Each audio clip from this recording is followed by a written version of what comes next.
सम्राट अशोक, क्यों उनके योगदान को भुला दिया गया? भारतीय इतिहास में सम्राट अशोक का नाम उन महान शासकों में गिना जाता है जिन्होंने न केवल अपने शासनकाल में भारत को एक विशाल साम्राज्य बनाया, बल्कि मानवता, शांति और धर्म का ऐसा उदाहरण प्रस्तुत किया जो आज भी दुनिया के लिए प्रेरणादायक है।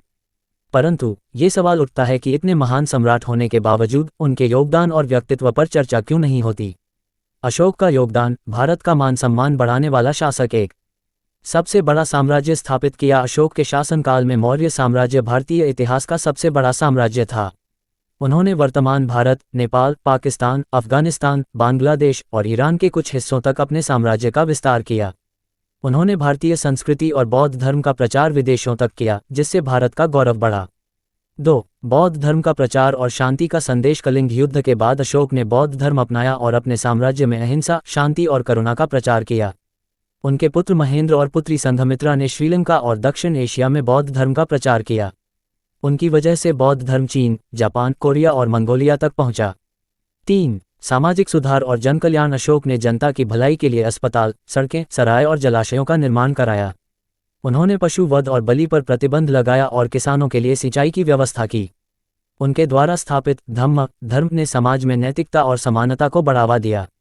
4. अंतर्राष्ट्रीय संबंध और सांस्कृतिक आदान प्रदान। अशोक ने अपने समकालीन ग्रीक शासकों जैसे एंटियोकस, टोलेमी और सेल्यूकस के साथ शांतिपूर्ण संबंध बनाए। उन्होंने भारतीय संस्कृति और बौद्ध धर्म को पश्चिमी और मध्य एशिया तक फैलाया। अशोक को भुलाने के कारण। इतने महान कार्यों के बावजूद सम्राट अशोक के बारे में चर्चा कम होने के कई कारण हैं। 1. शासनकाल के बाद मौर्य साम्राज्य का पतन। अशोक की मृत्यु के बाद मौर्य साम्राज्य कमजोर हो गया और धीरे धीरे पतन की ओर बढ़ा। उनके बाद आने वाले शासक अशोक के योगदान को बनाए नहीं रख सके। 2. धार्मिक और राजनीतिक बदलाव। अशोक के बाद भारतीय राजनीति में बौद्ध धर्म की पकड़ कमजोर हो गई।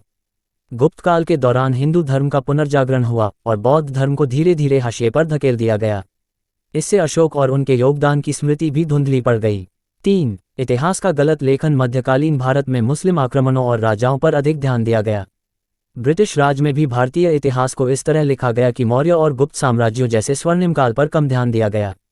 4. धर्म और राजनीति का विभाजन। अशोक ने धर्म को राजनीति का हिस्सा बनाया, लेकिन आधुनिक भारत में धर्म और राजनीति को अलग अलग दृष्टिकोण से देखा जाता है।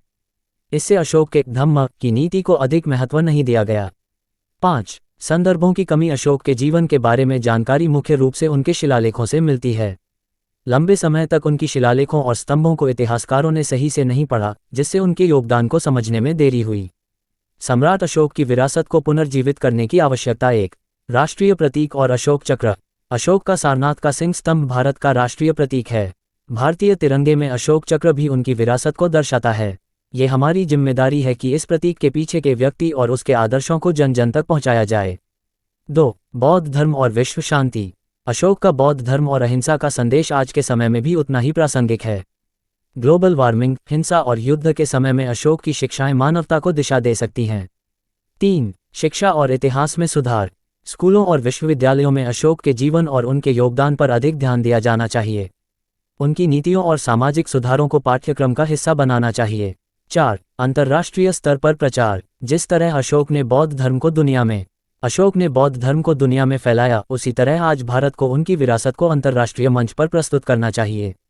उनकी जीवनशैली, नीतियां और आदर्शों को संयुक्त राष्ट्र जैसे संगठनों में भी प्रस्तुत किया जा सकता है। सम्राट अशोक का जीवन, विस्तृत जानकारी। सम्राट अशोक भारतीय इतिहास के महानतम शासकों में से एक माने जाते हैं। उनका जीवन न केवल उनके युद्ध कौशल के लिए प्रसिद्ध है, बल्कि उनके धार्मिक परिवर्तन और शांति के संदेश के लिए भी ऐतिहासिक महत्व रखता है। अशोक द्वारा जीते गए राज्य और साम्राज्य विस्तार। अशोक ने अपने शासनकाल में मौर्य साम्राज्य को भारतीय उपमहाद्वीप का सबसे बड़ा साम्राज्य बनाया। उनके साम्राज्य में वर्तमान भारत, पाकिस्तान, बांग्लादेश, नेपाल, अफगानिस्तान और ईरान के कुछ हिस्से शामिल थे। 1. पूर्वी भारत, बंगाल, उड़ीसा, कलिंग युद्ध के बाद असम। 2. पश्चिमी भारत, सिंध, वर्तमान पाकिस्तान का हिस्सा, अफगानिस्तान, बलूचिस्तान। 3. उत्तरी भारत, उत्तर प्रदेश, बिहार, हिमाचल प्रदेश, नेपाल का कुछ हिस्सा। 4. दक्षिण भारत, मैसूर, कर्नाटक, आंध्र प्रदेश, तमिलनाडु के कुछ हिस्से। अशोक ने दक्षिण के राज्यों के साथ मैत्रीपूर्ण संबंध बनाए, जिससे वहां बौद्ध धर्म का प्रसार हुआ। कलिंग युद्ध और उसकी महत्ता। कलिंग युद्ध 261 BC यह अशोक के जीवन का सबसे निर्णायक और विनाशकारी युद्ध था। इस युद्ध में 1 लाख से अधिक सैनिक मारे गए और हजारों नागरिक घायल हुए। युद्ध की भयावहता ने अशोक को आत्ममंथन करने पर मजबूर किया और उन्होंने युद्ध को हमेशा के लिए त्यागने का फैसला किया। कलिंग युद्ध के बाद परिवर्तन, अशोक ने बौद्ध धर्म अपना लिया। उन्होंने अहिंसा और शांति का प्रचार शुरू किया। बौद्ध धर्म और अशोक बौद्ध धर्म अपनाने का कारण। अशोक ने कलिंग युद्ध की त्रासदी के बाद बौद्ध धर्म अपनाया। उन्हें उपगुप्त नामक बौद्ध भिक्षु से बौद्ध धर्म की दीक्षा मिली। बौद्ध धर्म का प्रचार, अशोक ने भारत के साथ साथ विदेशों में भी बौद्ध धर्म का प्रचार किया। उनके बेटे महेंद्र और बेटी संघमित्रा को श्रीलंका भेजा गया, जहां उन्होंने बौद्ध धर्म का प्रचार किया। उन्होंने बौद्ध धर्म को अफगानिस्तान, मध्य एशिया, मंगोलिया और दक्षिण पूर्व एशिया तक फैलाया। धार्मिक कार्य, बौद्ध स्तूपों का निर्माण, सांची स्तूप सबसे प्रसिद्ध है। बौद्ध विहारों और शिलालेखों की स्थापना, पशु बलि और हिंसा पर रोक, जनता की भलाई के लिए कई सामाजिक और धार्मिक सुधार। अशोक के शिलालेख और स्तंभ, अशोक ने अपने विचारों और नीतियों को जनता तक पहुंचाने के लिए पत्थरों और स्तंभों पर शिलालेख खुदवाए। ये शिलालेख 14 बड़े शिला आदेश और अन्य स्थानों पर स्तंभों के रूप में पाए जाते हैं। इनमें धर्म, सत्य, अहिंसा, न्याय और सामाजिक भलाई का संदेश दिया गया है। प्रमुख स्तंभ: 1. सांची स्तूप, मध्य प्रदेश। 2. अशोक स्तंभ, वाराणसी, सारनाथ। 3. लौरिया, नंदनगढ़, बिहार। 4. मेरठ स्तंभ, उत्तर प्रदेश। समाज और प्रशासन में सुधार, अशोक का शासन मानवता और सामाजिक सुधारों का प्रतीक था। 1. अहिंसा का प्रचार, युद्ध और पशु बलि को समाप्त कर दिया। शिकार और मछली पकड़ने पर भी नियंत्रण लगाया। 2. जनता की भलाई, सड़क, अस्पताल, सराय और कुओं का निर्माण। पेड़ों की रोपाई और यात्रियों के लिए विश्राम स्थल। किसानों के लिए सिंचाई व्यवस्था। 3. धम्म महामात्र की नियुक्ति, अशोक ने धम्म महामात्र नामक अधिकारियों को नियुक्त किया, जो जनता को धर्म, नैतिकता और कानून सिखाते थे। अशोक की मृत्यु और विरासत, अशोक की मृत्यु 232 BC में पाटलिपुत्र, पटना में हुई। उनकी मृत्यु के बाद मौर्य साम्राज्य कमजोर हो गया और धीरे धीरे पतन की ओर बढ़ा। अशोक का नाम भारतीय इतिहास में धर्मराज और चक्रवर्ती सम्राट के रूप में अमर है। अशोक के जीवन से जुड़ी प्रमुख बातें: 1. अहिंसा का पालन, अशोक ने अपने जीवन में युद्ध और हिंसा को त्याग कर धर्म और शांति का मार्ग चुना। 2. बौद्ध धर्म का प्रचारक, अशोक के कारण ही बौद्ध धर्म भारत से बाहर कई देशों में फैला। 3. राष्ट्रीय प्रतीक, अशोक के सारनाथ स्तंभ का सिंह आज भारत का राष्ट्रीय प्रतीक है। भारतीय तिरंगे में अशोक चक्र, जो 24 तीलियों वाला चक्र है, उनकी विरासत को दर्शाता है।